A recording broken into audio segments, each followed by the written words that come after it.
Hi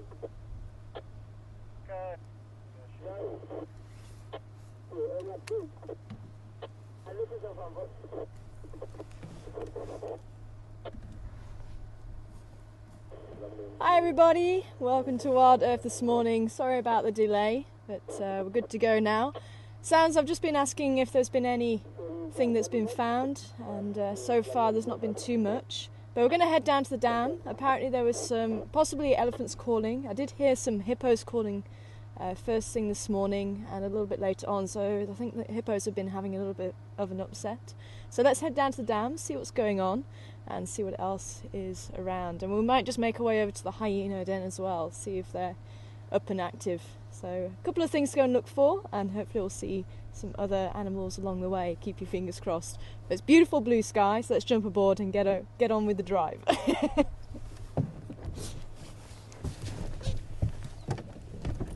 But thanks to everybody sticking around, being patient. And if anybody's just left, hopefully I managed to say goodbye to you before you left.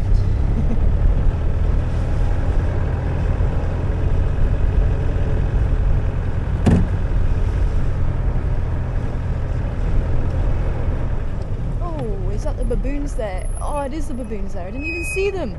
Yay, Gary Gang.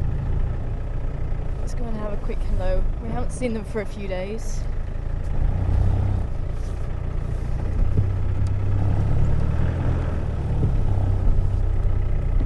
It's a little bit windy this morning though. They found a nice sheltered spot there.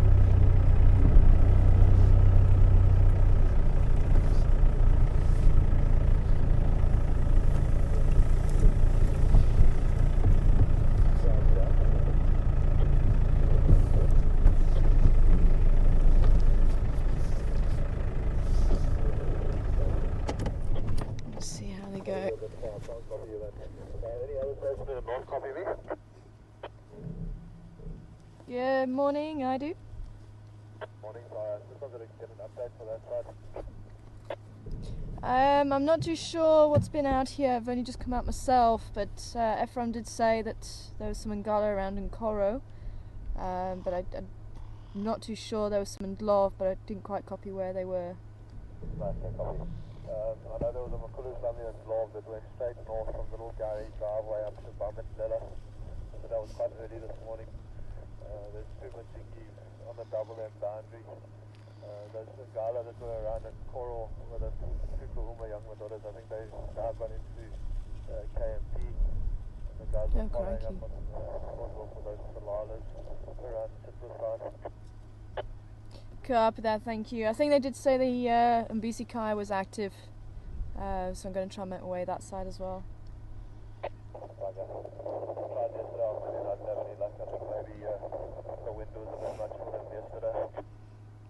Yeah, my bet is the Mumpimpans are going to be sunning themselves. That was what I was hoping for yesterday. Alright, Becca, I'll give you guys a shout this afternoon. Enjoy. You too. Ah, that's quite interesting. Apparently they've been following up on the two boys, the Ngala, the lions, the one with the limp, and the other male. And it does turn out that it is the Nkuhumas. Now, I was actually talking to the guys, and they were also saying that they remember them having quite a lot larger mane than what they do now. So the mane must have decreased over the year or so, especially the one with the injury. But quite interesting that the bigger male has also had a mane decrease. Some of it has fallen out. So it does turn out that it is the Nkuhumas, the two males. They've made their way from Nkoro this morning across the Kruger National Park boundary into Kruger itself, so that's where they've headed. The Salalas sound like they've gone south into Chitwa, which is south of us. But we may have luck with some elephants coming north. So 3 of the Gary gang here. I'm not seeing. I think the rest are over by the Impala actually. See if we can get a bit further towards where they are. But I wonder if there's any hidden nuts from the marula seeds. They're actually below the marula trees. Sorry, not the marula seeds, the marula fruit. I'm rolling them between the hands and actually getting the dust off. Yeah, it looks like they found one or two. Could have been trampled in by the elephants that have been feeding from those trees.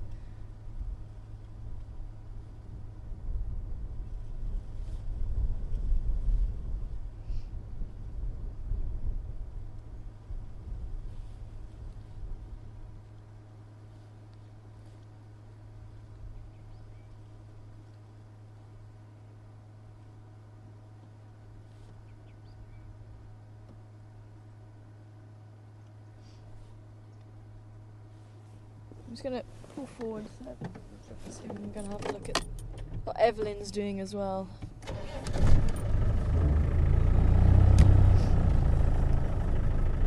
Hello, squirrel, why are you calling? I can hear you. Oh, there. Just flew into the tree. Guinea fowl are going berserk.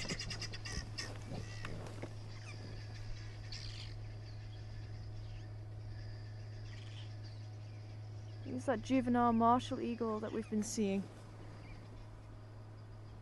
Left. He's on the branch that side. There.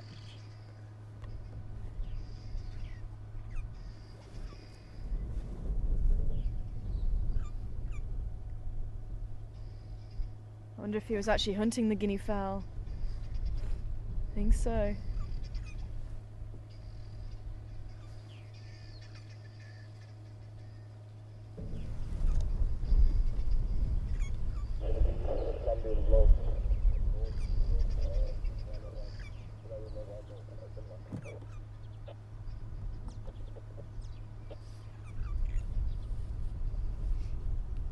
Baboon's not too worried. Babies are going to be sticking close to the adults.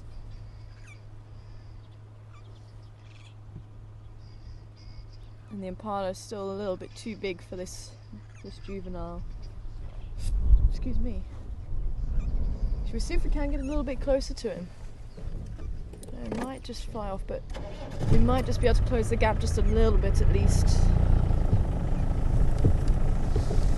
At least getting a better position.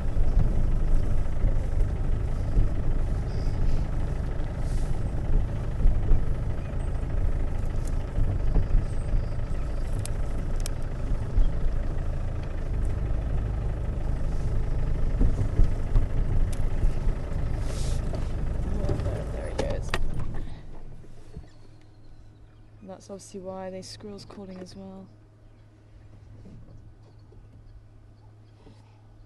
Where are you going?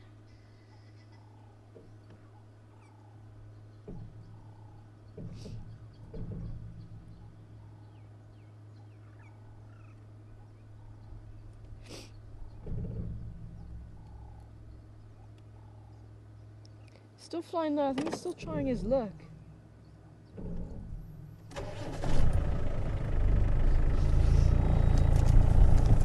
A bit further south, baboons are also heading that way, so let's keep going this way.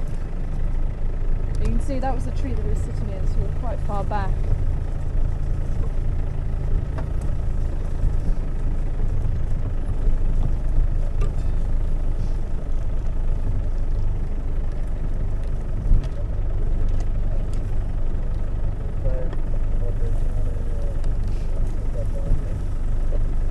And all the guinea fowl are sitting this side of the bush, look at that.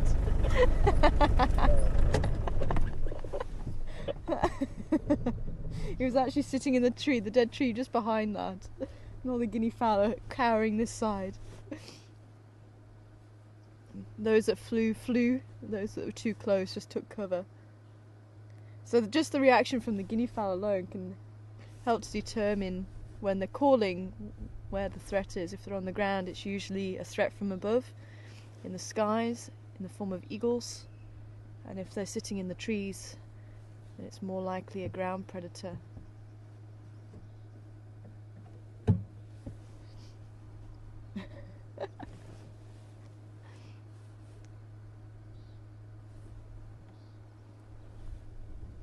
Then we've got the Gowrie gang just on the left of us now. Tankman busy digging for something behind the log.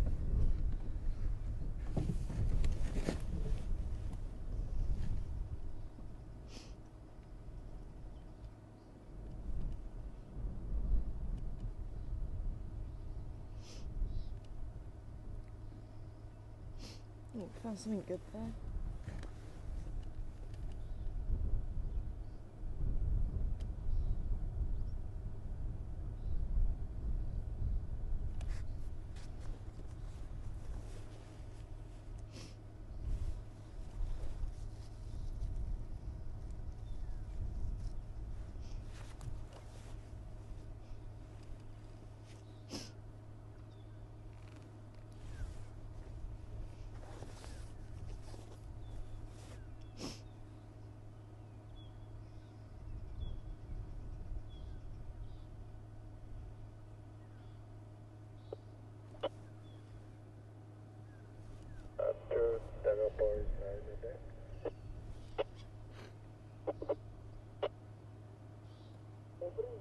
Every morning, Jordan?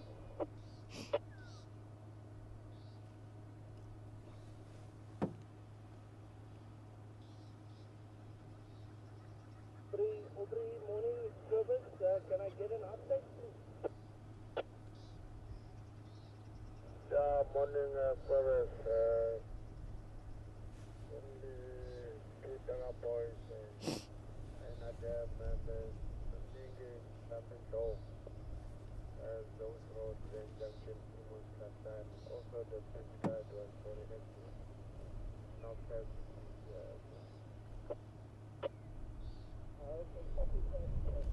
Ah, there's the little ones. I just saw them just a bit further over. I think little Genesis is running across in front of the tree now. Just that, there he is. That little Evelyn, actually, I think that's little Evelyn. In the shadows. And her mum, Mrs. Psycho.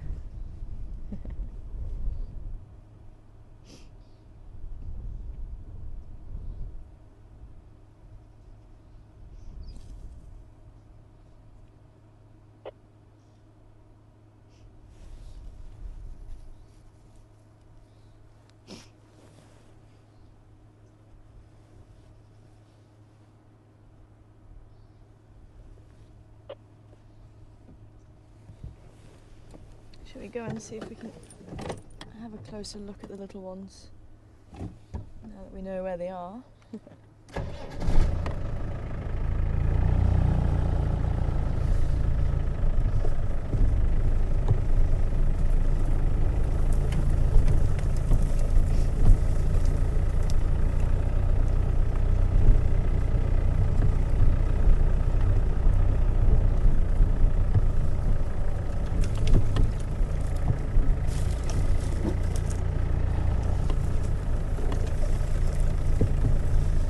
Anybody joining us who might not have joined us before, if you'd like to send through questions, then you can send them through to questions@wildearthsafari.tv.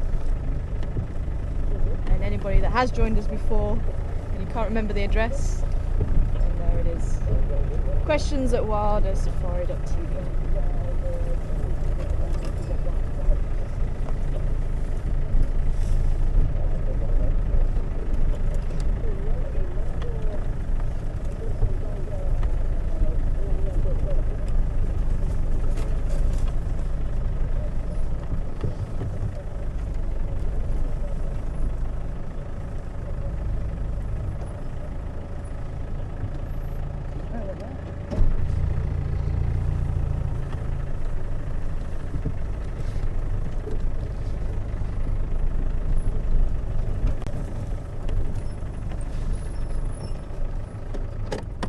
Quite nice just to see the light on the fur.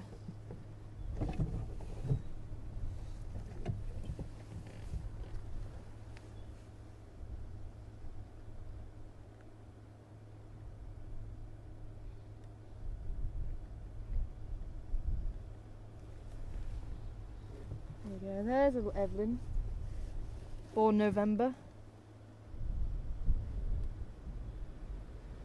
And looks like I'll be tearing away the bark, maybe seeing if there's any insects hidden underneath there.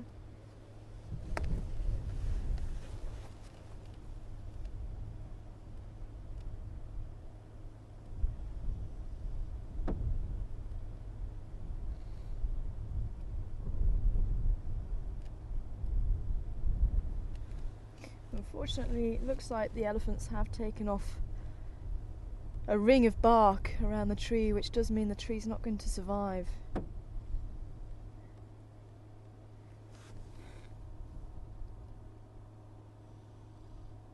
At least if there's part of the bark that's still there, then the tree does have a chance to survive. But if it's a complete circle, a complete ring around the tree,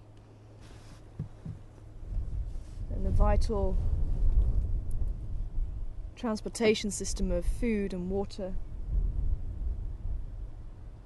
there's no longer a connection there between the roots and the rest of the tree.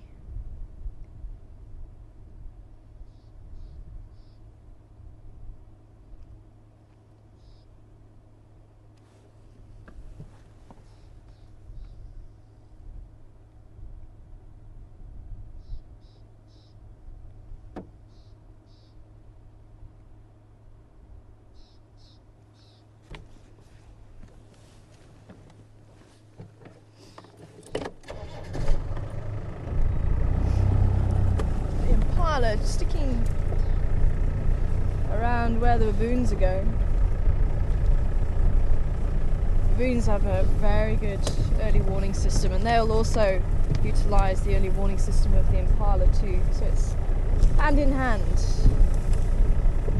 And if the baboons feed on anything, especially fruits and things like that at the fruiting time of year, some of the trees still have fruits.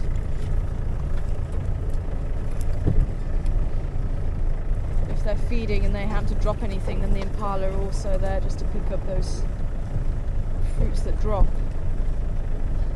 making use of that.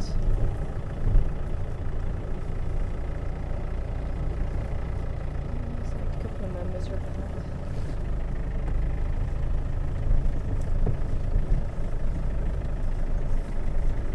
I think it's Shirley up ahead. Shirley with baby Genesis.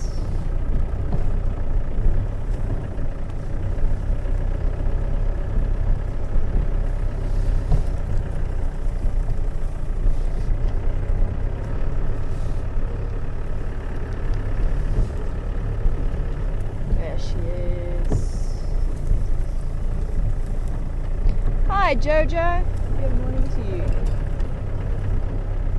Interesting question. Is the elephant the only animal that can regenerate its teeth? The elephant is one of those animals that they actually have about 6 sets of teeth throughout their life. You're going there, Tony. Let's see if we can go a little bit up ahead of him.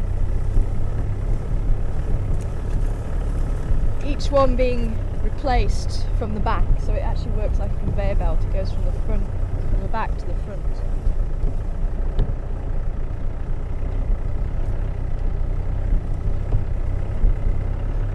But sharks also replace their teeth. Some sharks at least do. And I wonder, maybe crocodiles do.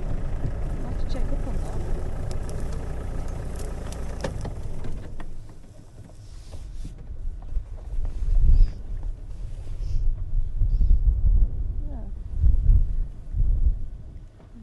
Tagman, and there's Shirley,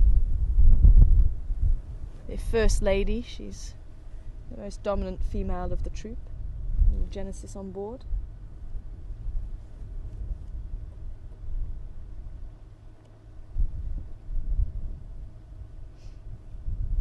And most animals, or many animals, will have milk teeth which get replaced just like humans, and even the elephant has milk tusks. Get replaced after about 1.5 years, 2 years by the permanent tusks, which are the ones that you see, the milk tusks you don't see.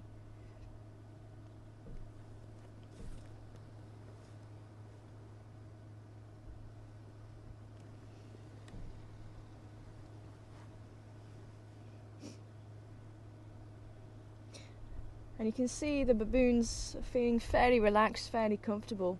They're all spread out. You can see the other troop right off in the distance still. They're making their way over.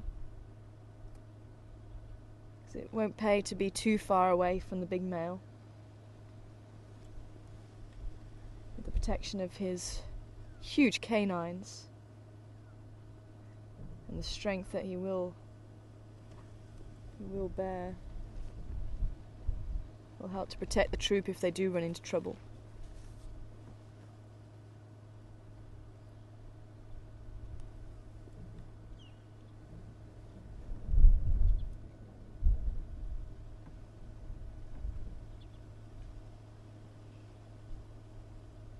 If they're not feeling 100% relaxed, if they're a little bit worried about what's in the area, you'll often find them keeping very close together. Oh, look at Tankman with the little Genesis. And Genesis was sitting right next to him. No, Tankman, don't move. Here comes little Genesis.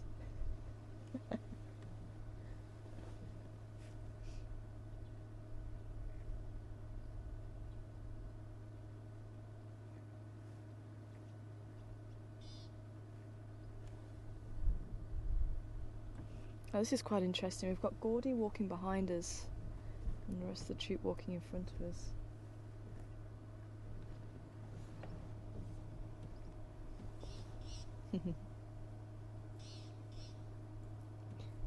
Why do I get the feeling you guys are on your way over towards Inga's house? Hmm? No way. They're definitely heading in that direction.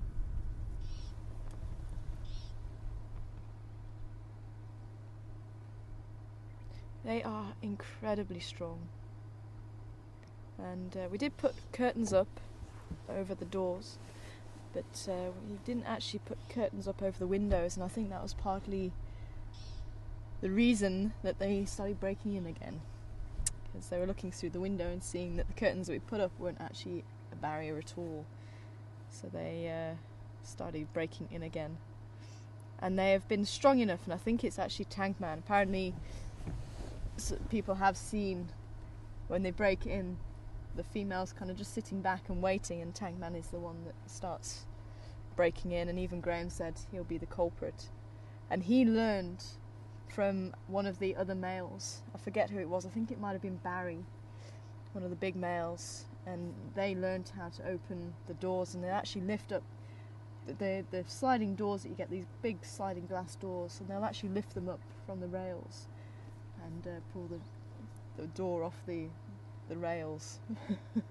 So, I mean, the intelligence is there. I mean, you can't fault them for trying to look anywhere that they can find food, especially this time of year. During the summer it's not so bad, there's a lot of food around, but during the winter time they have to work a lot more for the food. So you really can't fault them. Let's head off down towards the dam. No, where the rest of the troop have gone that way. Where's the rest of the troop? But we'll do a lap, just see if there is anything around the dam. And then we'll head up towards Philemon's cut line. We'll see if we can stay at least a little bit longer than normal, but we do need to try and get the batteries back on charge for this afternoon's game drive as well. Just remember, there isn't too much time between morning and afternoon now. We'll see if we can stay out a little bit longer.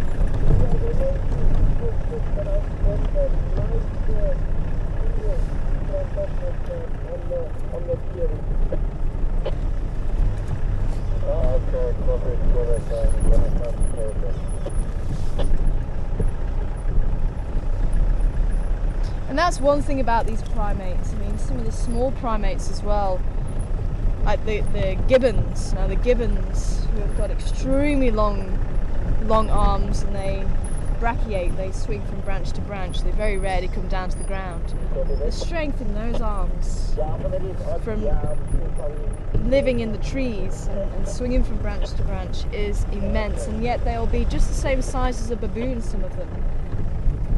But the strength, they'll be able to rip your arm off without batting an eyelid. They are incredibly strong.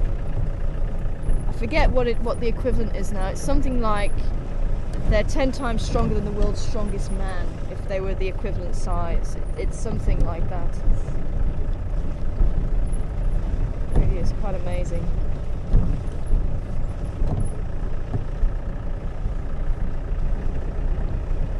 And just in case anybody missed what bird it was earlier, it's a juvenile martial eagle. And they do hunt guinea fowl,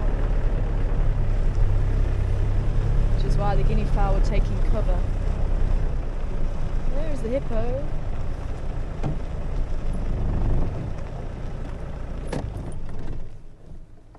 So I do wonder if it was the hippos calling that you were hearing. There's 1, 2, 3, 4, 5, 6 hippos there that can see.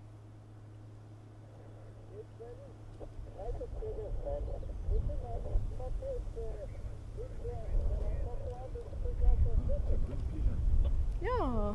Did you get it? Well, I just flew in the shot, but Yeah. I haven't seen one yet before. Oh, have you not? No? Oh, wow. Yeah, sometimes you see them. I don't know if you saw, there was a green pigeon that did fly across. Are we able to zoom in on the hippos a little bit? Where are they? Huh? And just over towards the lodge. They're just on that little bit there. Where the big leadwood that's still in the water. Yeah. Yeah, just in front of that. There we go. Oh yeah, of course. Okay, I was looking further. Looks like a grey heron there too.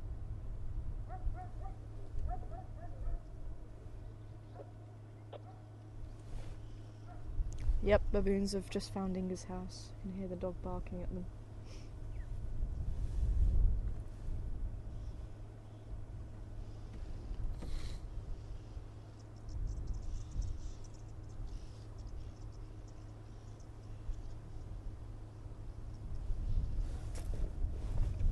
Sorry, who was the last question from? Jilly. Hi, Jilly. Good morning to you. I'm wondering if the baboons can use the tails, if they're prehensile. And they don't, Jilly. You usually get the prehensile tailed monkeys over in the New World in South America. That's the distinction with the monkeys. New World is South America, Old World is Asia and Africa. So it's a feature that you usually find on the New World monkeys rather than the Old World monkeys, and not in baboons. The tails are quite short compared to other monkeys, but right at the tip of the tail, it's actually bare. There's no fur. It's just skin, and that actually gives them that grip, and they'll be able to hold the whole body weight off of that. If you think about a spider monkey, they can use that tail like an extra foot. And they'll grip the branch and move along with it. And I've seen them just swinging off of that tail as well. Quite amazing. But that's the prehensile, and they don't even need to look at where they put it. They've got enough feeling in the tip of that tail that they can actually just put that tail without looking where it's going. Almost like it's got a mind of its own. So, hippos. I think that's what might have been calling.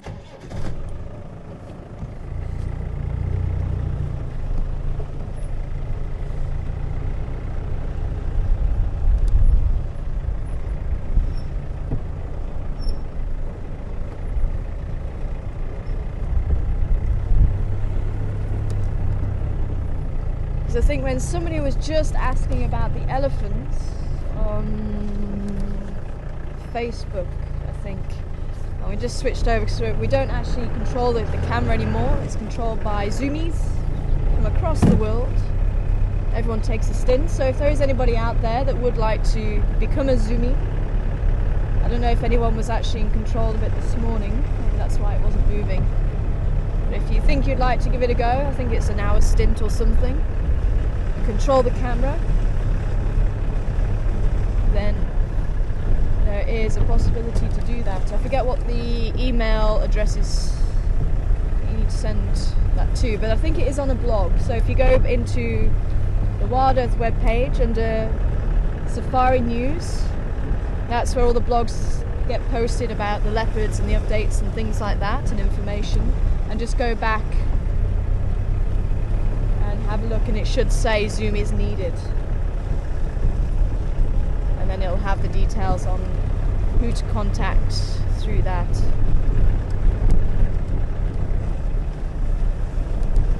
So we've got round the clock zoomies.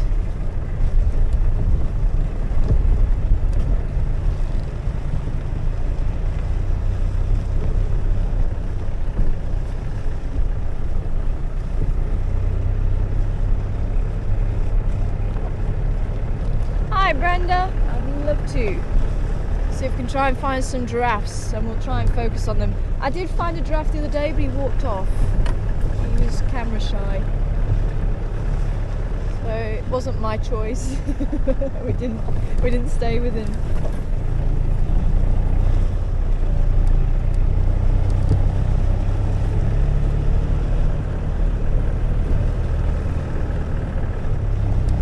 Hi Davina. Good morning to you. Wondering how often baboons give birth, and I missed the last part.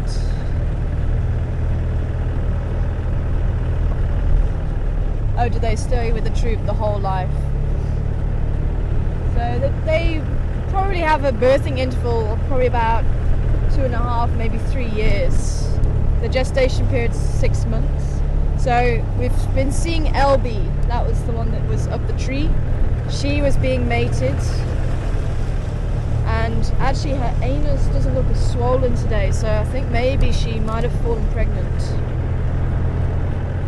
So you need to start counting 6 months on from about a week, 2 weeks ago. Maybe say a week, just to be on the safe side. But definitely start counting 6 months, because she might have a baby in 6 months' time. There's still quite a lot to learn being a baby baboon, or being a baboon in baboon society. There's the protocols, and then there's where to find food and how to open and get to the food sometimes, like the marula nuts. So there is a lot to learn, and that's one of the reasons why you get childhood being maybe much longer in some animals than in others, where there's a lot to learn, like in the predators, how to hunt and defend yourself and fight and things like that. Whereas being an impala, there's not really too much to it. There's eating grass, keeping a lookout for predators, running if you do see a predator. Obviously it's a little bit more technical to a certain degree, but not as technical as a predator who's got to try and outwit the prey and try and keep low and keep out of sight and that sort of thing. So it's a little bit more technical. That's why with the antelope, their childhood is not as long, and you get the maturity a lot sooner than maybe in the carnivores. And then obviously you've got the elephants, whose social structure is very complex. There is a lot to learn, and they don't really become mature until maybe in their early teens, late teens. But generally baboons, they will stay with the troop that they were born into. You may get some movement, especially from the males. Especially some of the lower ranking males, they might try the luck and become a higher ranking male elsewhere. They might be, I don't know, bullied enough by other troop members and get pushed out.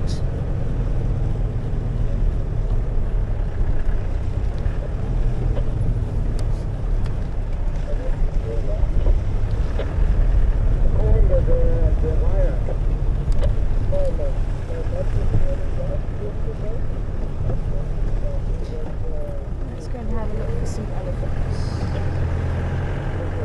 Morning, Franklin.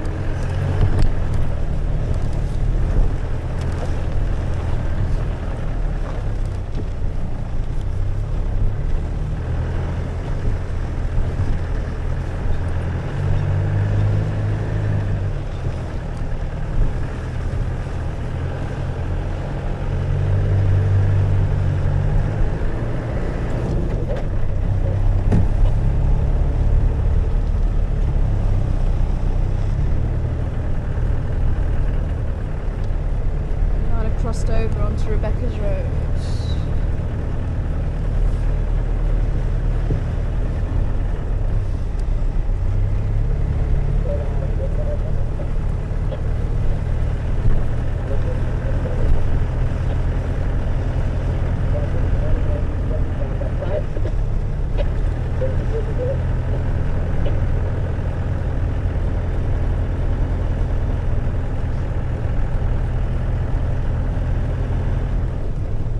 There they are. They're on Rebecca's Road.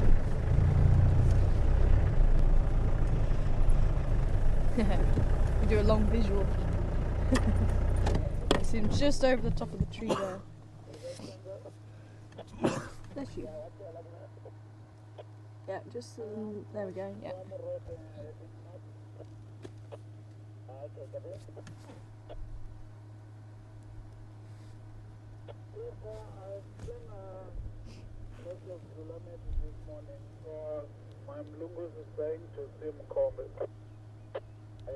Cool. Let's see if we can catch up with them.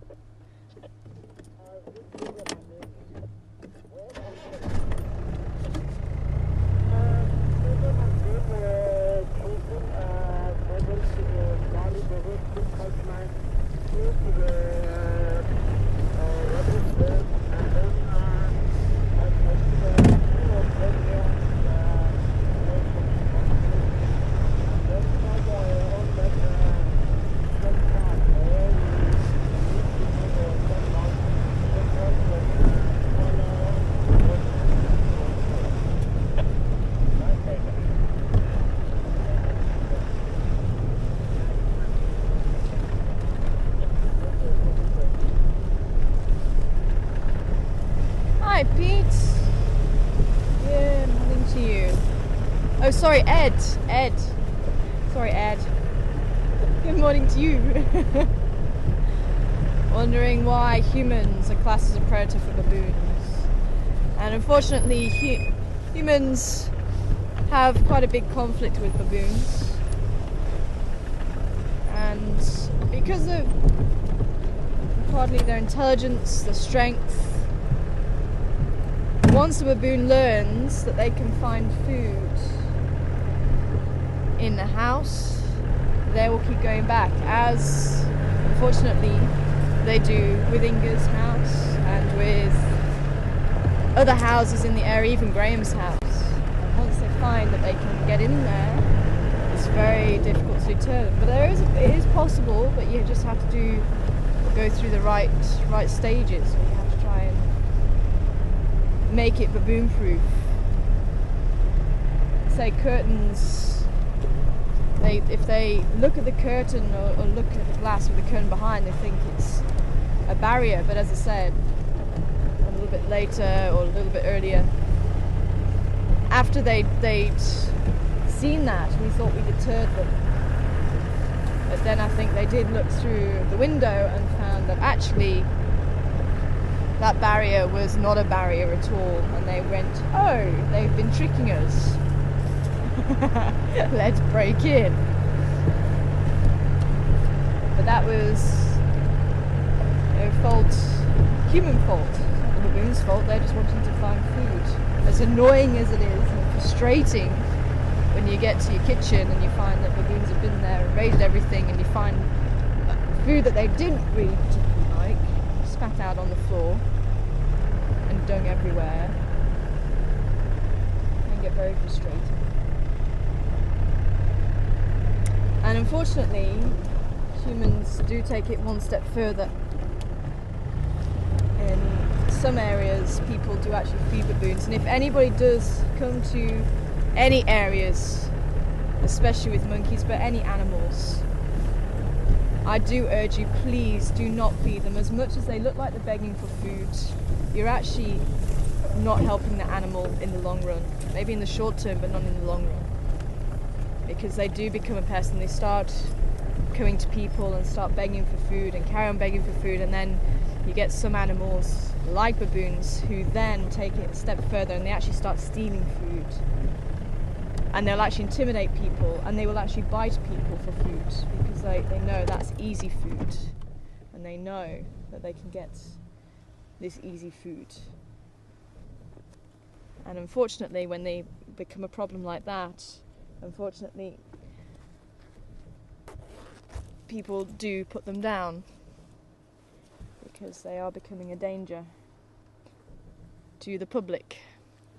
And unfortunately, Cape Town is one of those areas. I think Cape Point had a huge problem at one stage, but I think they still might have.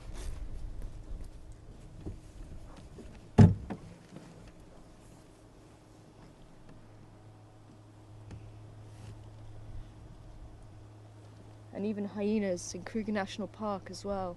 There's plenty of signs up saying, please don't feed the animals. They're not there to be mean to tourists. They're not there to be mean to the animals. They're actually there to save the animals.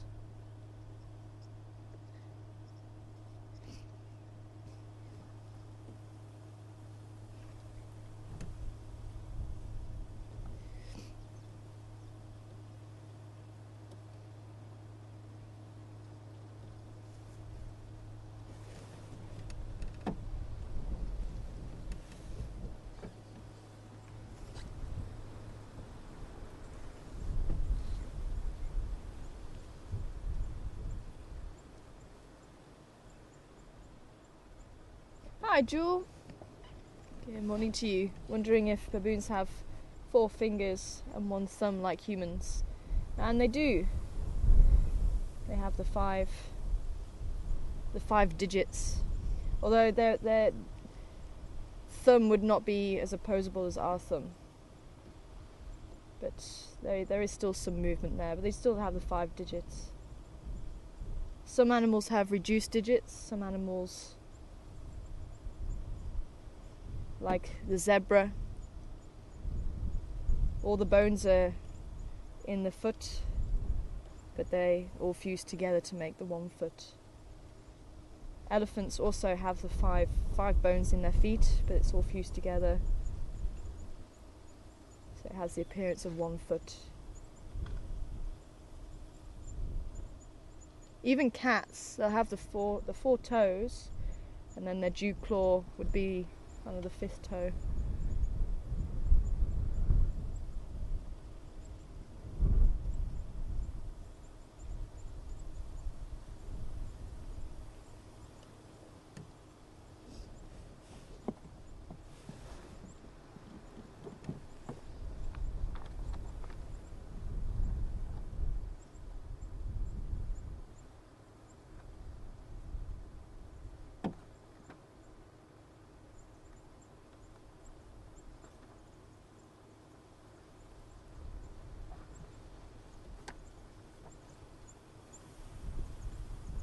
We're going to cross the road. Let me see if we can pull back and get a nice view of the road.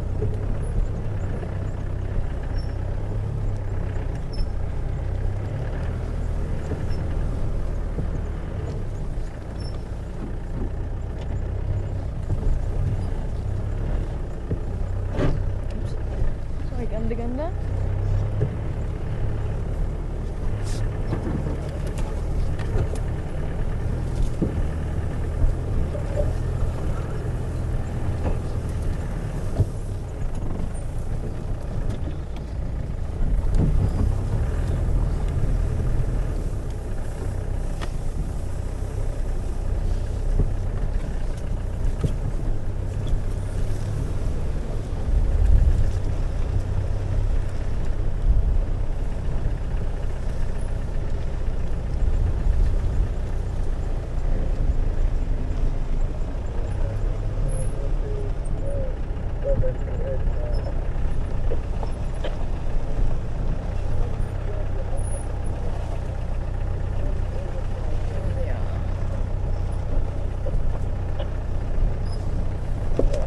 A little distance from the road, maybe we can see them before they do cross the road then.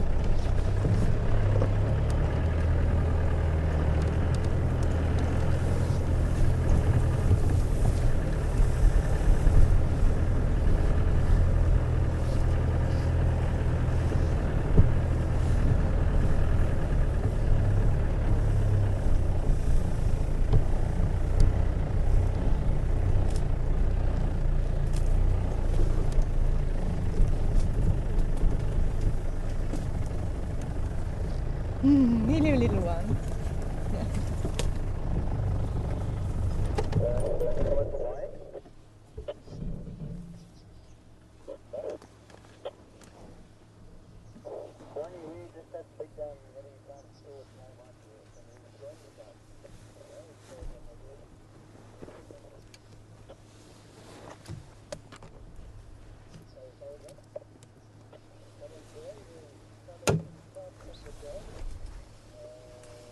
Hello, lady.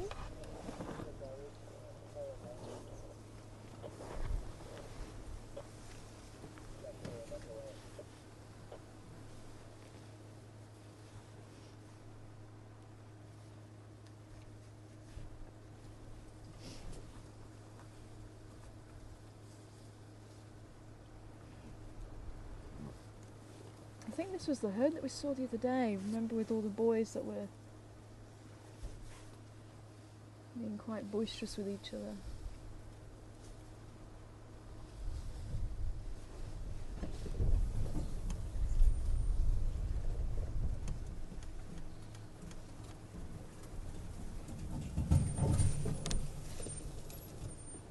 Bit more? I'm trying. You mind if we start up, lady?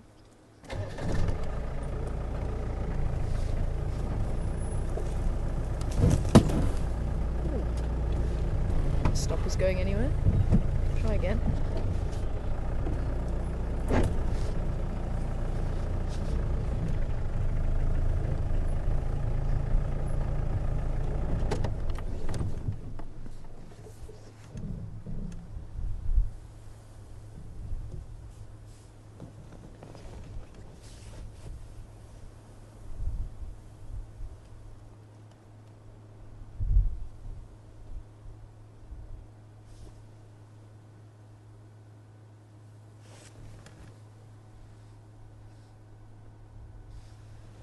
Another one's coming up to have a look. There's a little fucked-tailed drongo, always present this time of year.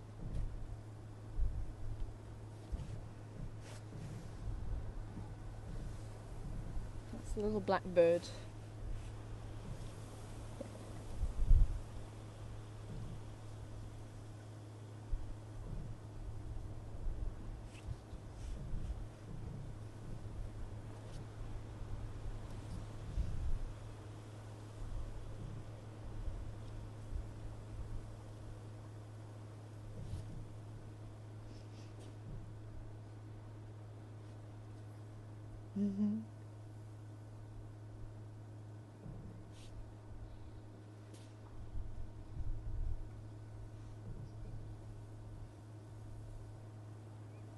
It'll take a few months for them to learn how to use the trunk, just like a baby has to learn to use its legs. Strange thing on the end of your face. But this little one's probably about, I'd say, just over a year old. Maybe about 18 months.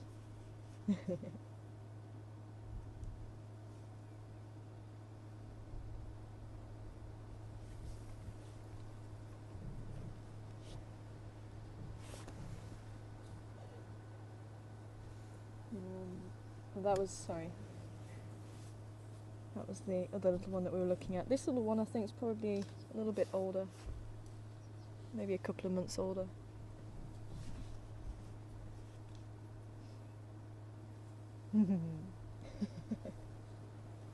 I doubt they're twins. I think it's probably from these two females.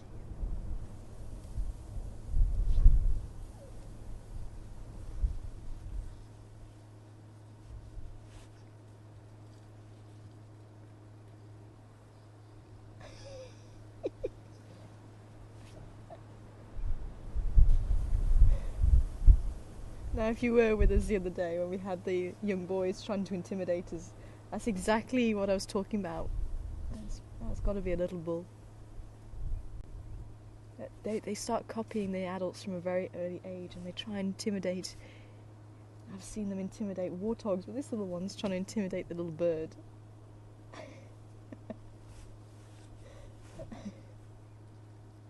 And as they get bigger, they're going to start intimidating other things.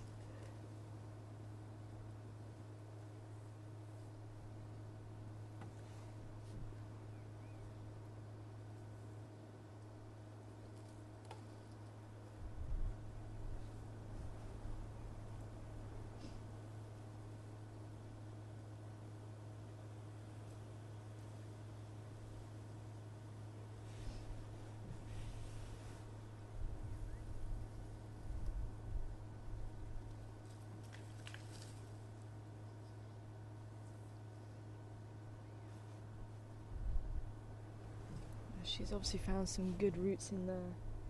See her scraping the dust away with her foot, and working at it with her trunk as well. You may even see her bending down and using her tusk.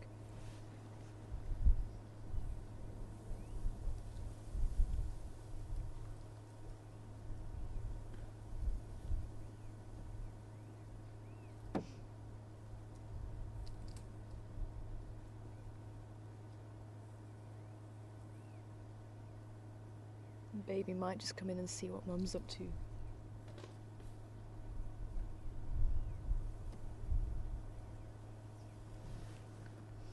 can see her other juvenile there learning.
And there goes the buffalo thorn.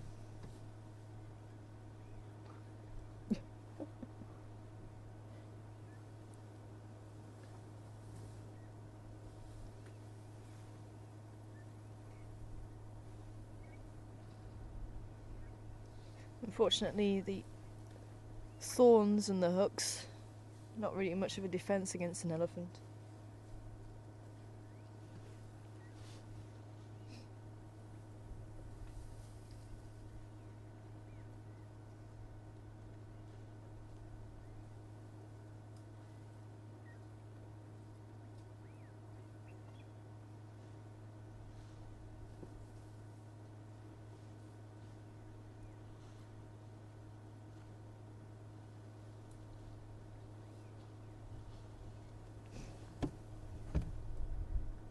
Got me thinking actually, the question earlier about teeth being replenished. I'm trying to think of any other animals. If anyone knows of any other animals that replenish their teeth, apart from the milk teeth, but, please send the information through, it'd be great to hear. So the sharks is the only one that I can think of. I have to check the crocodile, maybe someone can check the crocodile for us.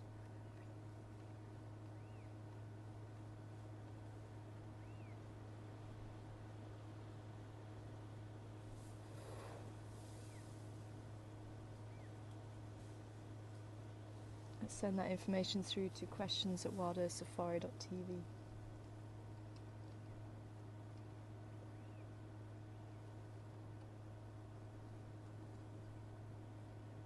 And while gathering food, she's obviously using that dust as well, just to have a bit of a dust bath while she's at it. Helps to get rid of any insects and ticks and parasites and things like that.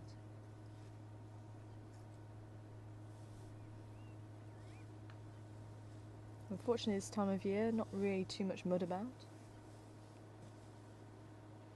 So it's the alternative.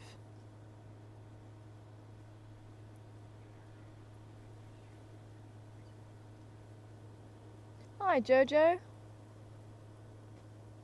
Wondering if the baby elephants get the drongos on them.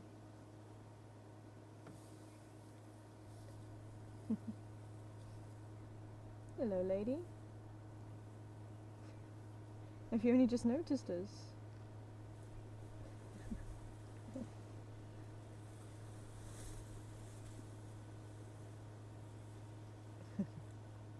And I haven't seen any of the drongos actually sitting on the animals here. It's quite interesting because where I used to work, the drongos would sit on the animals. I've seen drongos on the backs of the wildebeest, the impala, but we didn't have many oxpeckers. Now I wonder if there's a bit of a conflict there. But having said that, you don't always find oxpeckers where you find the drongos with the animals, because what they're doing is they're waiting for any insects that these elephants might disturb as they're digging around for the roots or moving through the bush, and they'll follow anything like that. So giraffes, rhinos, impala, wildebeest. I've even seen drongos sitting on tops of the giraffes' heads, but here I've not seen that at all. So I wonder why the drongos where I used to work started sitting on the animals and these ones don't.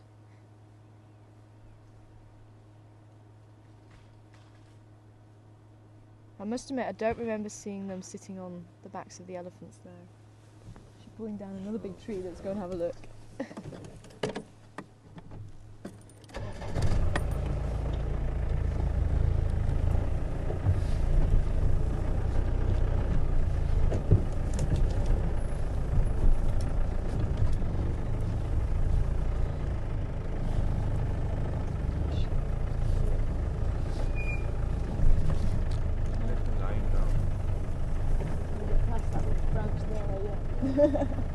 Trying to get past the branch without disturbing this little boy too.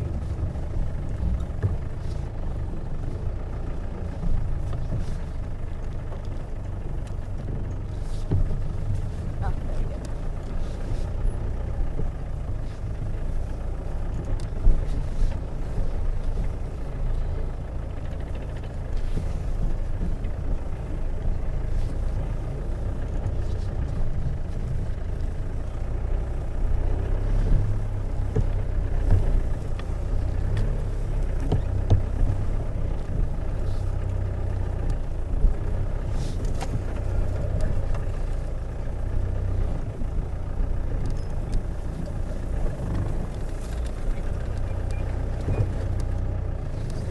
The buffalo thorn.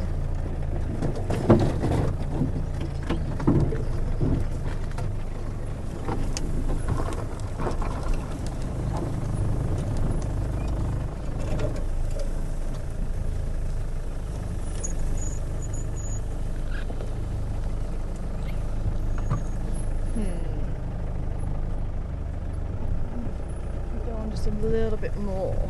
It's a little bit open here. Think small, everybody.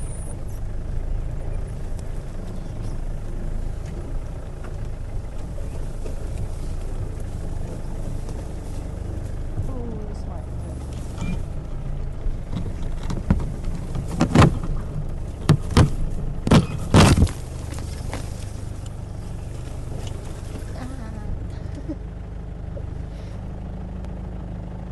Left something behind. Yeah.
see her through the bushes there.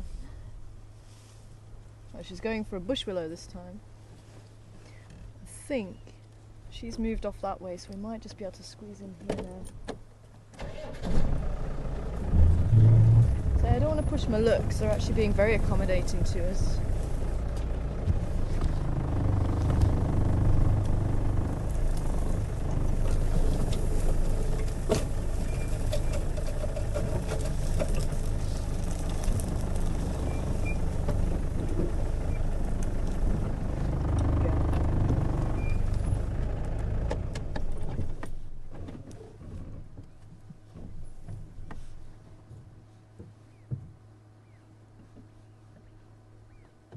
A little one lying down to our left as well. There we go.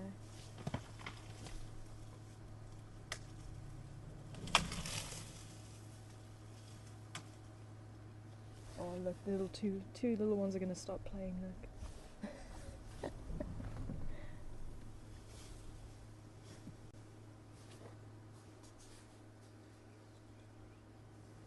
It's time to headbutt each other.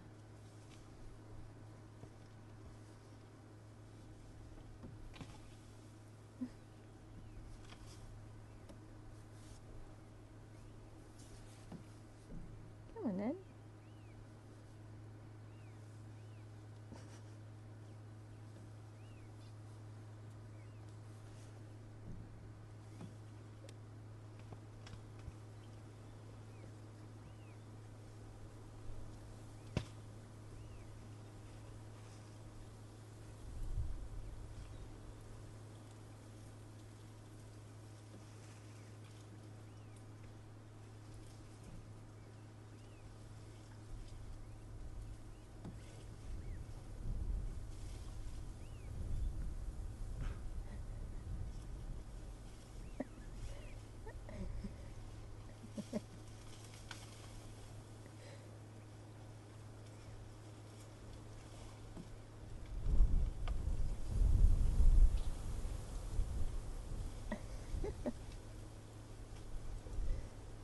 You're just adorable.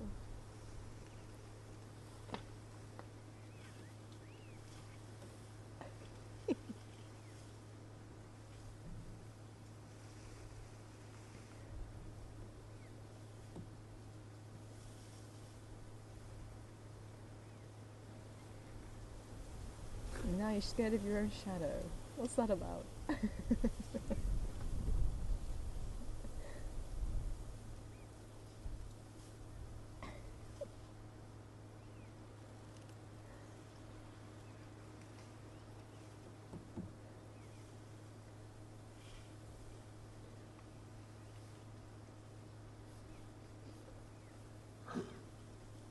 Oh, bless you.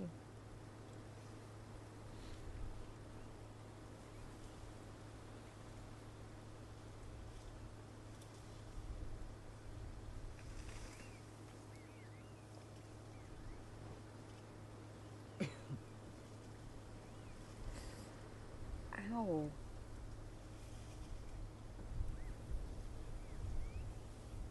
That's the buffalo thorn I was talking about earlier. I'll try and show you the branch from one of those trees, but I can't see how that can be a nice tree to eat.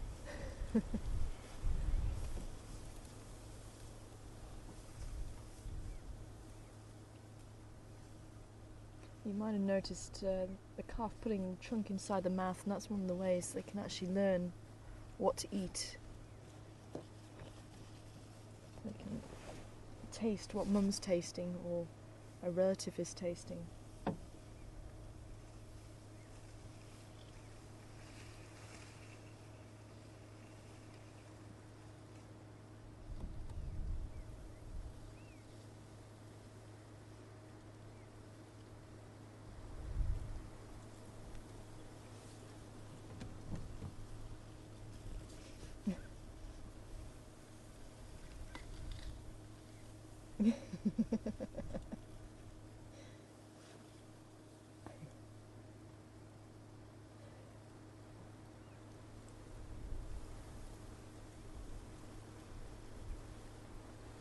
So we've got Mama on our right And some of the members of the herd on our right. She's even turned her back to us now. We're surrounded by elephants.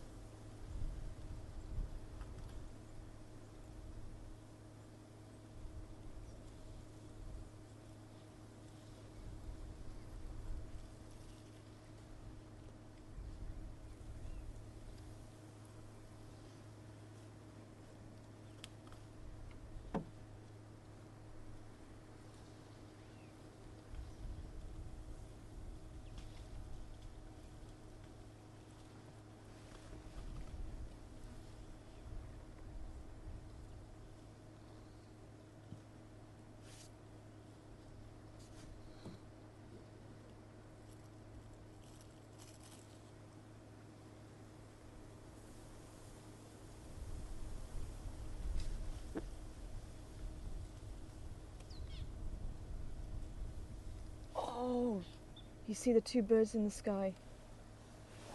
Look like they were just having a fight. Two raptors. I think it's the two marshals. There we go, there's another one. Sure.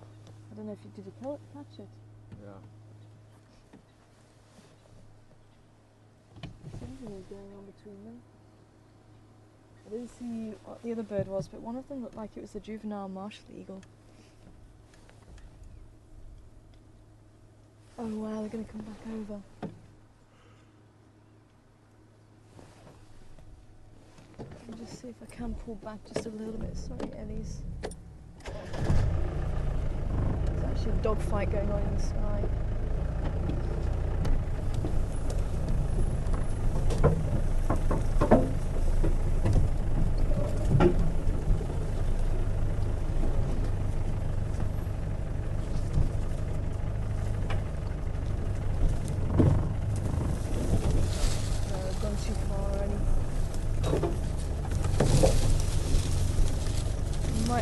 Might still be lucky.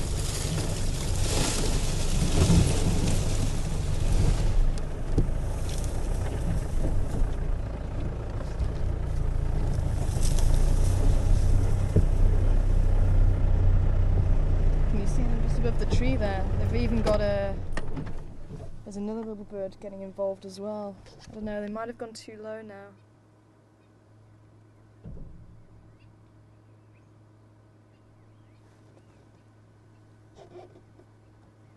Can you see them? It might just be a little bit too far.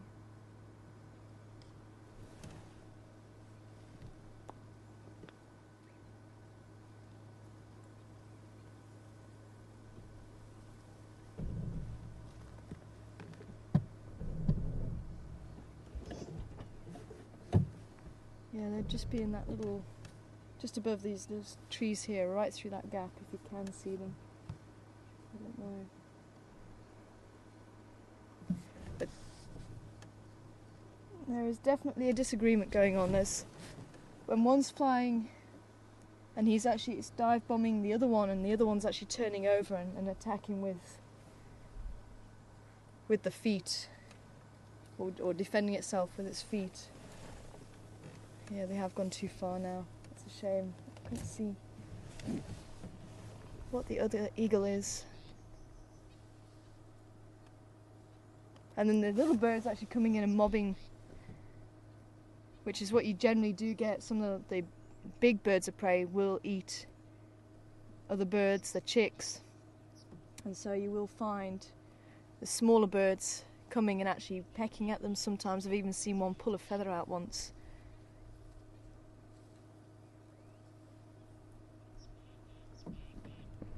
But it's to put pressure on the bird of prey to leave the area.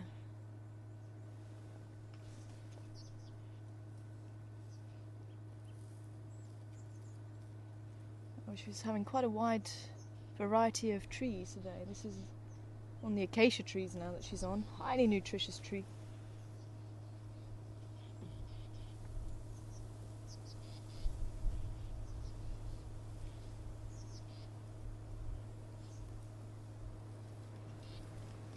Wonder if that one's going to go over as well.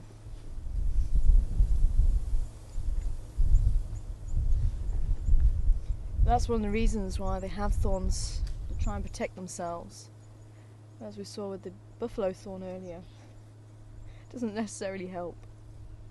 And sometimes you'll find them wrapping the trunk around the branch and stripping the leaves off, and the thorns will actually fold flat when they do that.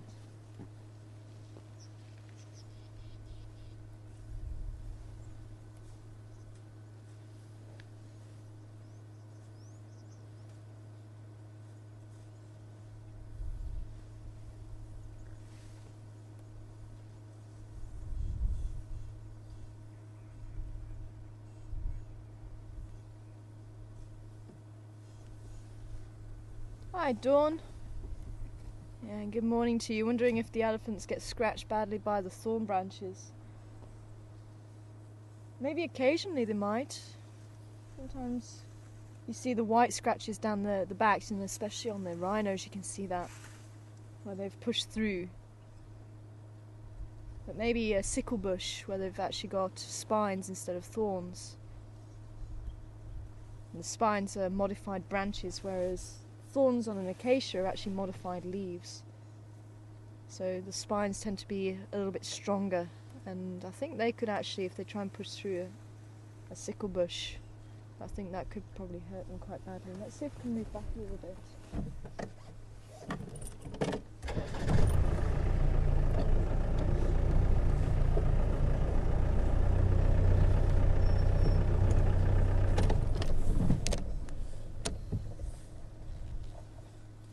Behind us. And there you go, she's going to wrap her trunk around, and she might even pull up the whole tree.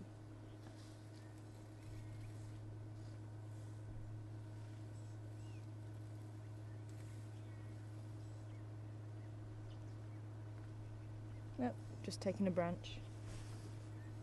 And especially with it being a sapling, it's going to again be very, very nutritious.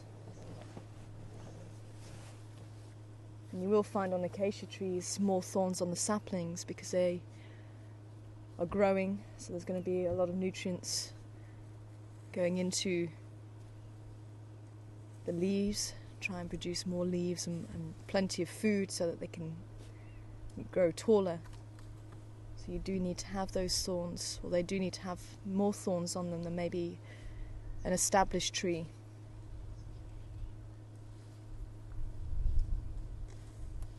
And unfortunately she's made pretty quick work of that one. Nothing left.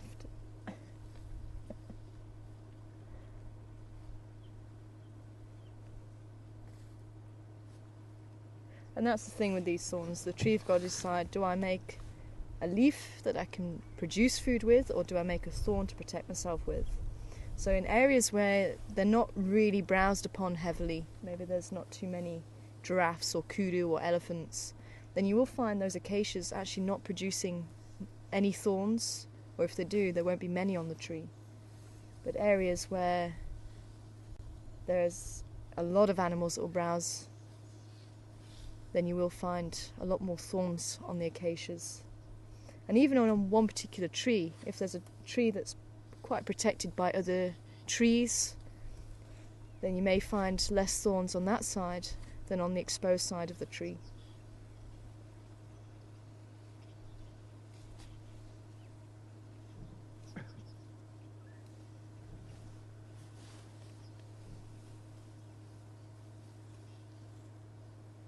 No, now she's got a knob thorn.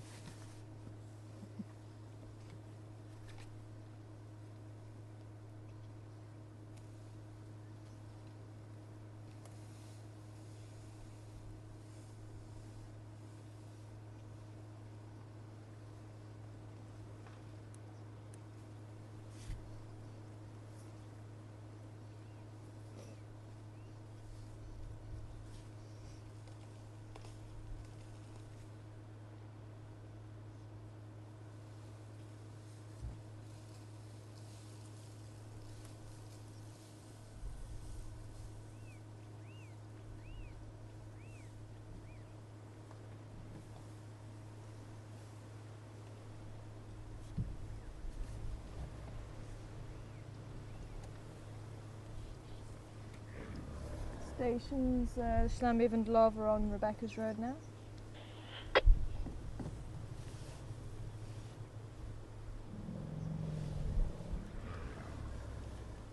No. Somebody's upset. Let's see if we can turn around. I want to see what's up. That deep grumbling going on.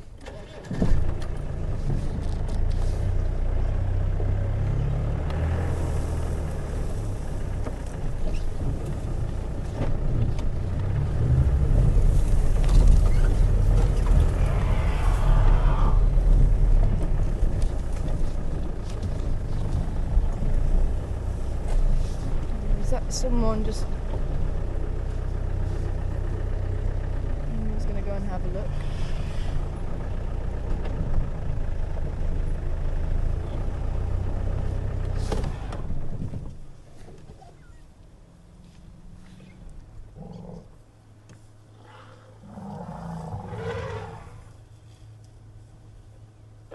See, she's immediately gone to those babies to protect them, look.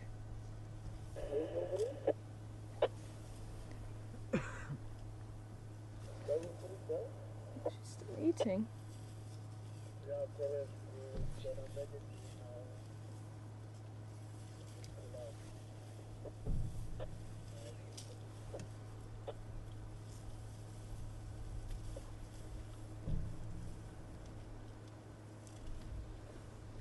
What's up? What's all the trumpeting about?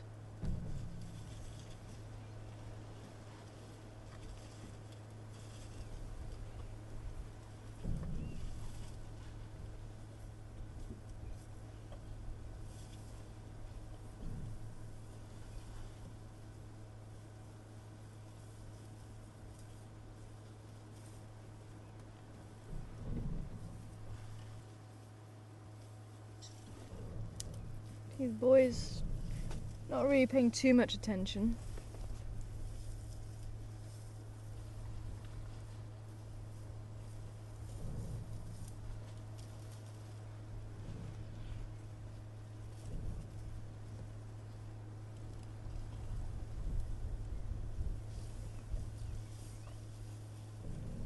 I wonder if they could smell something.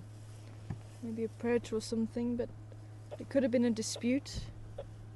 But I don't particularly want to push it and go past her just yet, because obviously she is in protective mode.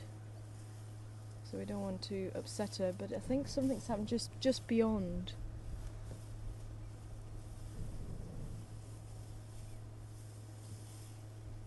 You just seem a little bit more settled.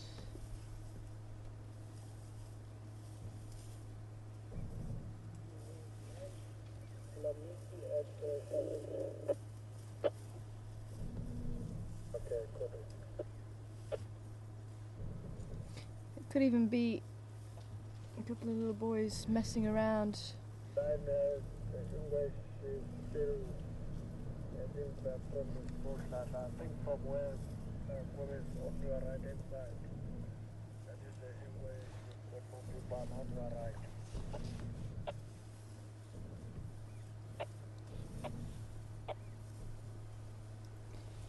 Can you confirm where the Ingwe is, please?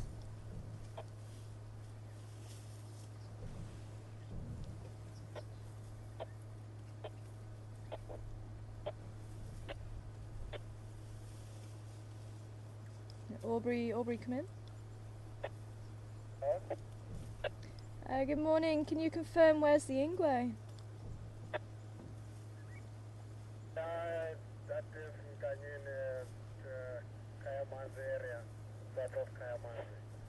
It's got a water park, Bamba. Copy that, thank you.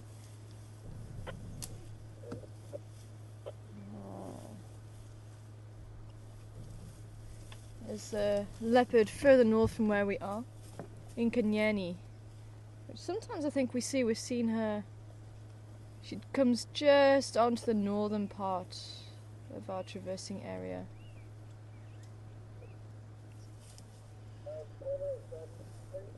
Apparently she's got a water buck. Didn't say if it was an adult or a calf. Oh well, they all seem to have settled down a little bit.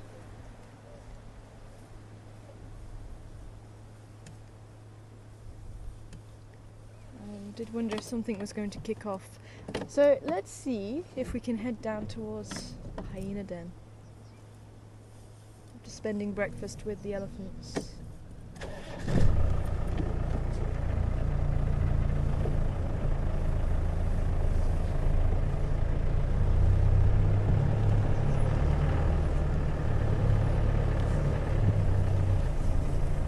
Yeah. Thank you, ladies, for your hospitality. Hello.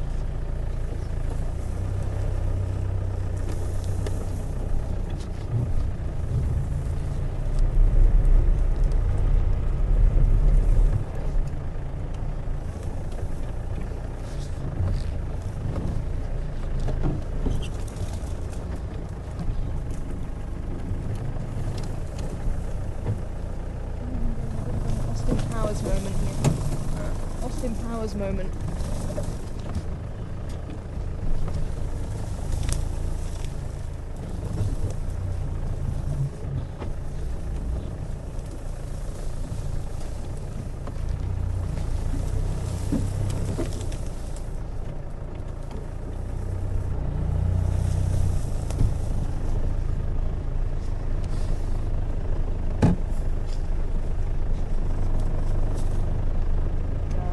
Someone, I think, just got told off.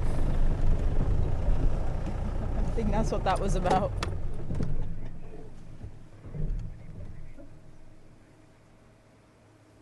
Hi, Elizabeth. Difficult one. How many babies can a female elephant have throughout her life? Okay, I'll give you the sum. Someone can do the maths. I'm useless when it comes to things like this. But it does depend on the area and depends on the individual when a female will first mature. I've heard that they can have youngsters as early as 11, maybe 12.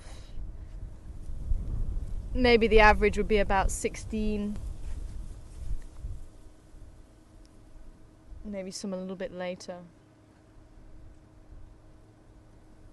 So maybe say the female starts to reproduce when she's about 16.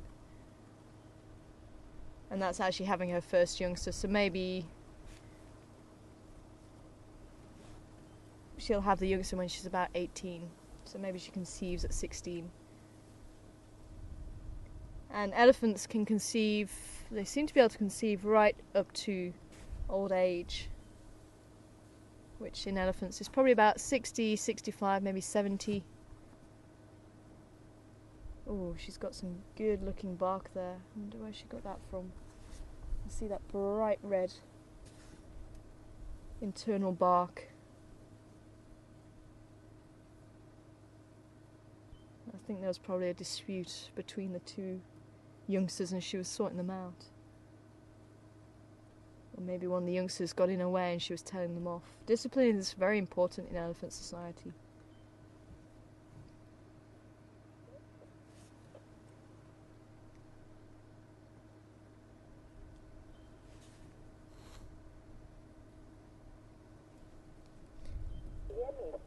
And birthing interval, maybe the shortest birthing interval, I think you're probably looking at between 5 and 7 years.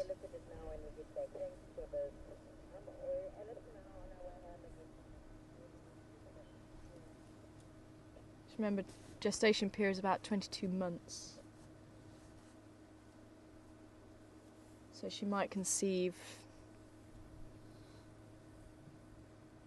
after about 2.5 years of her calf being about 2.5 years, so maybe having another calf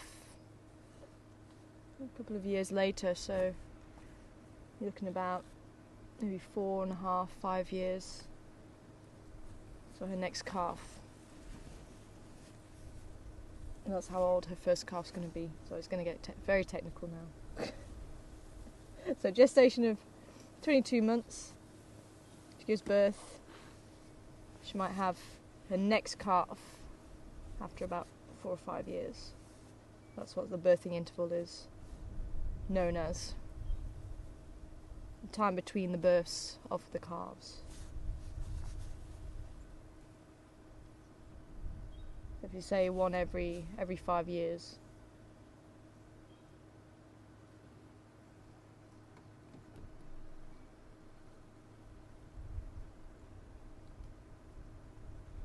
But if the female's not in good condition,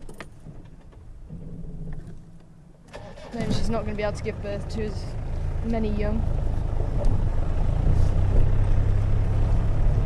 It may be a longer birthing interval. Maybe the calf reaches 7 years of age.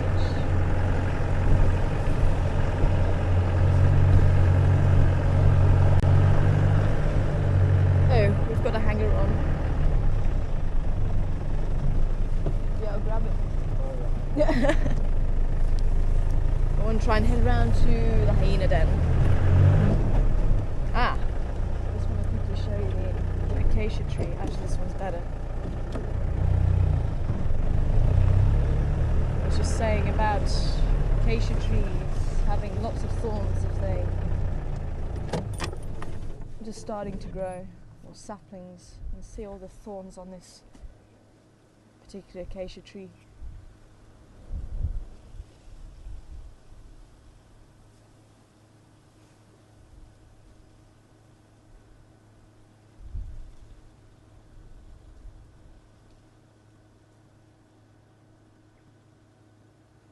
Was it the peeling bark acacia tree?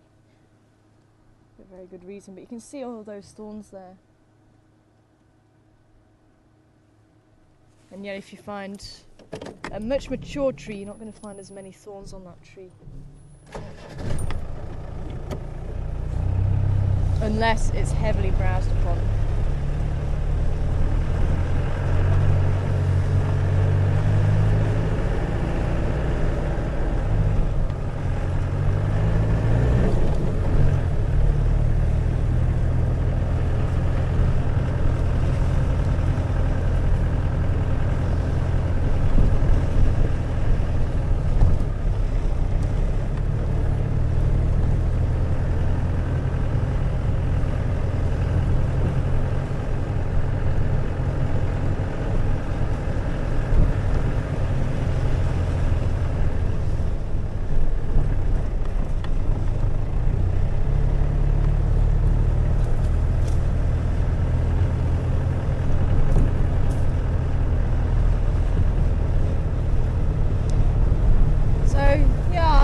About 9 or 10 young, if my maths is right.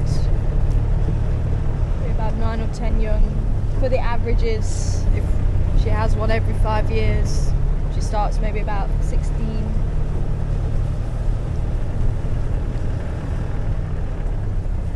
If she doesn't have twins, twins aren't the norm. They have been known, but they're not the norm.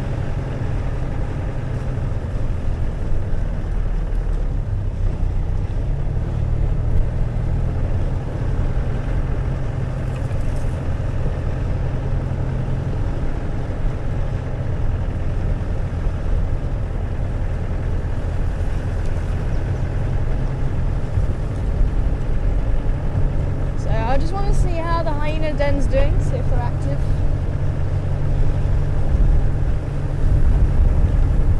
Wow, that wind's really picking up. They might have found themselves a nice little sunny spot.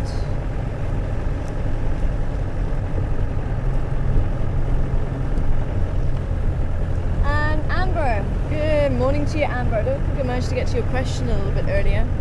It's just come back to me now. I think you were asking, how long do they drink? The calves drink milk. And they can have quite a long weaning process. They may drink right up until the next calf comes along, which, as we've just been saying, can be about 5 or 7 years old before the next calf comes along.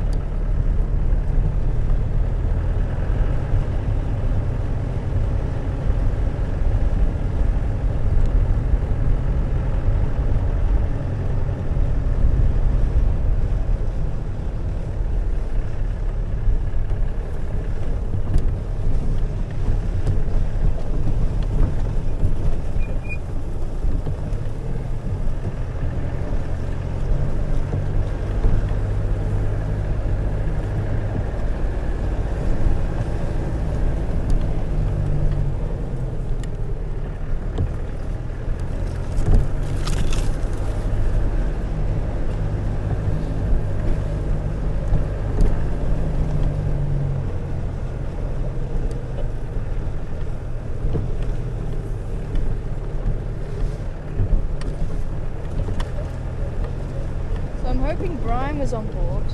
Mr. B, if you were on board, managed to find your Marshall Eagle. But unfortunately no Cameron Diaz yet.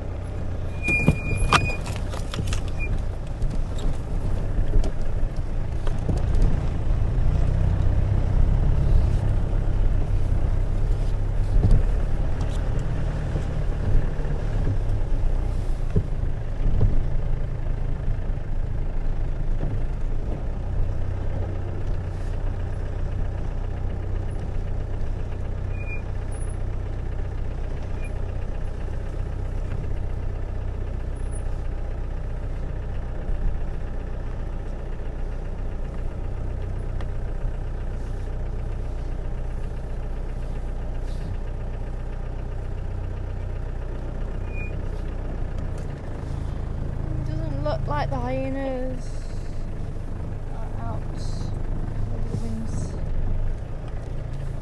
just picked up maybe a little bit too much. Maybe they've decided to go and sleep on the ground for the rest of the day. Good morning to you, Hez. Good to hear from you. And welcome on board this morning. Wondering why the elephants in the zoo have more wrinkled and not as muscular trunks than the ones that we see here. And my question is, are they African or Asian elephants to begin with? Maybe that might have something to do with it. And also, I think probably captive elephants don't use their trunks as much as wild elephants, to the point that you see the elephants here digging, and they pick up, or they dig for the roots, and then they pick the roots up with the trunks. They're continually breaking branches, they're stretching up and reaching for fruits. They're doing a whole variety of things daily. I know in zoos they do try and recreate the behaviours and things like that, but I don't think they work out as much as what wild elephants do. And that's possibly got a lot to do with it as well.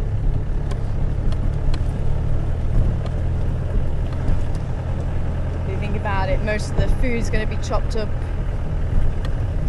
They'll be eating hay. They may, I have seen zoos where they try and vary how they get fed, but mostly it gets put on the floor for them, so they don't have to go digging for it.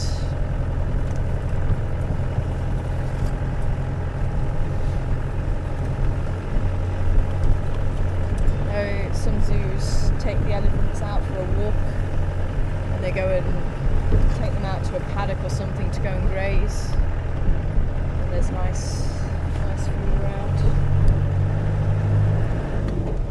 Stretch the legs, but I'd say that's probably the biggest thing. But as I say, I haven't seen the Asian elephants too much, so there could be a size difference between the trunks as well. Asian elephants are a lot smaller than the African elephants.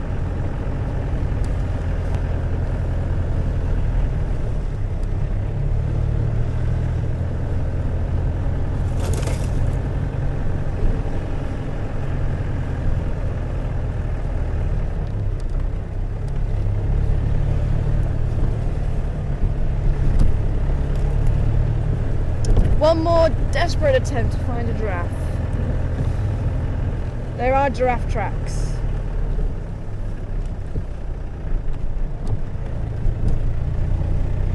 Look out here.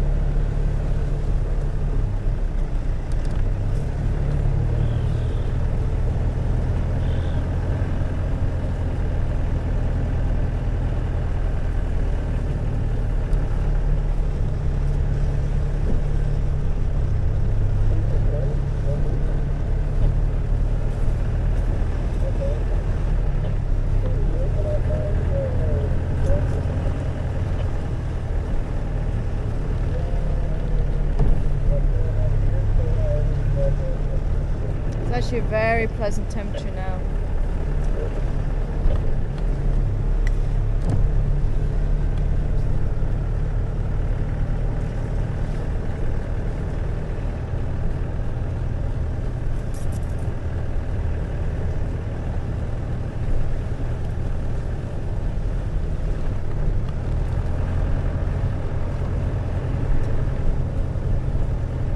Unfortunately, we are going to have to say goodbye very shortly. I want to get to the end of Zoe's Road, just in case this giraffe has walked through the block here, or is just on the side here.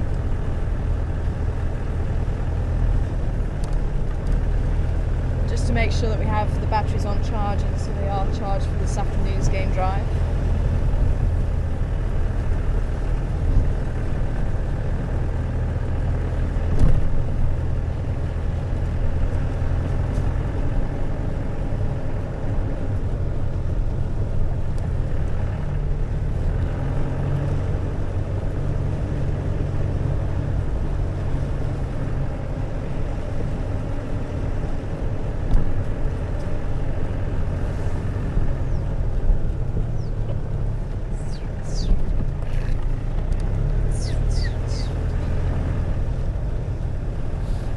Sister Cola.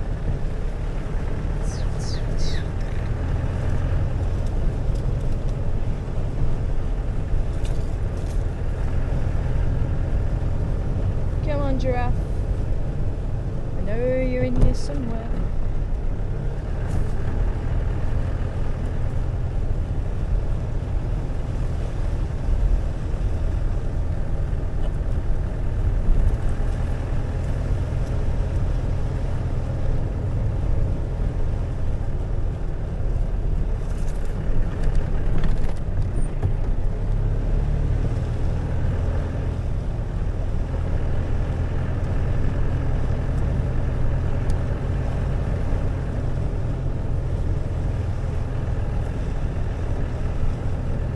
Did anyone come back with any animals that regenerate their teeth?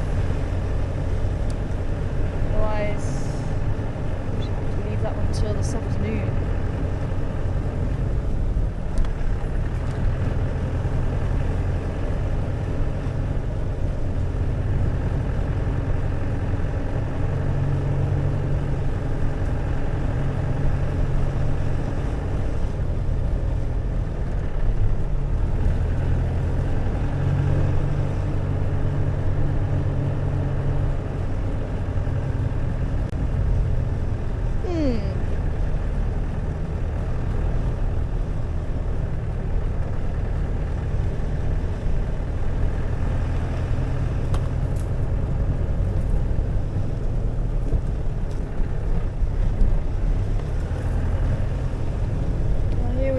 End of Zoe's Road.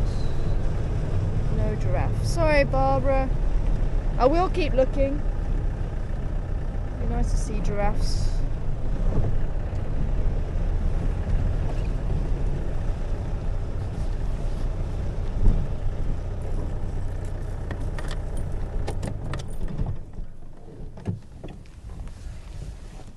But thank you very much for being patient this morning, and thank you for joining us. At least we managed to catch up with those elephants, and the Gowrie gang. I have been missing them for the last week, so at least we managed to see them. But join us again for this afternoon for our next live safari, 3:30 Central Africa time, and I'll be looking out for those giraffes and many other animals and other wonderful things from the African bush this afternoon. So take care, everybody, and we'll see you again here on Wild Earth. Bye for now.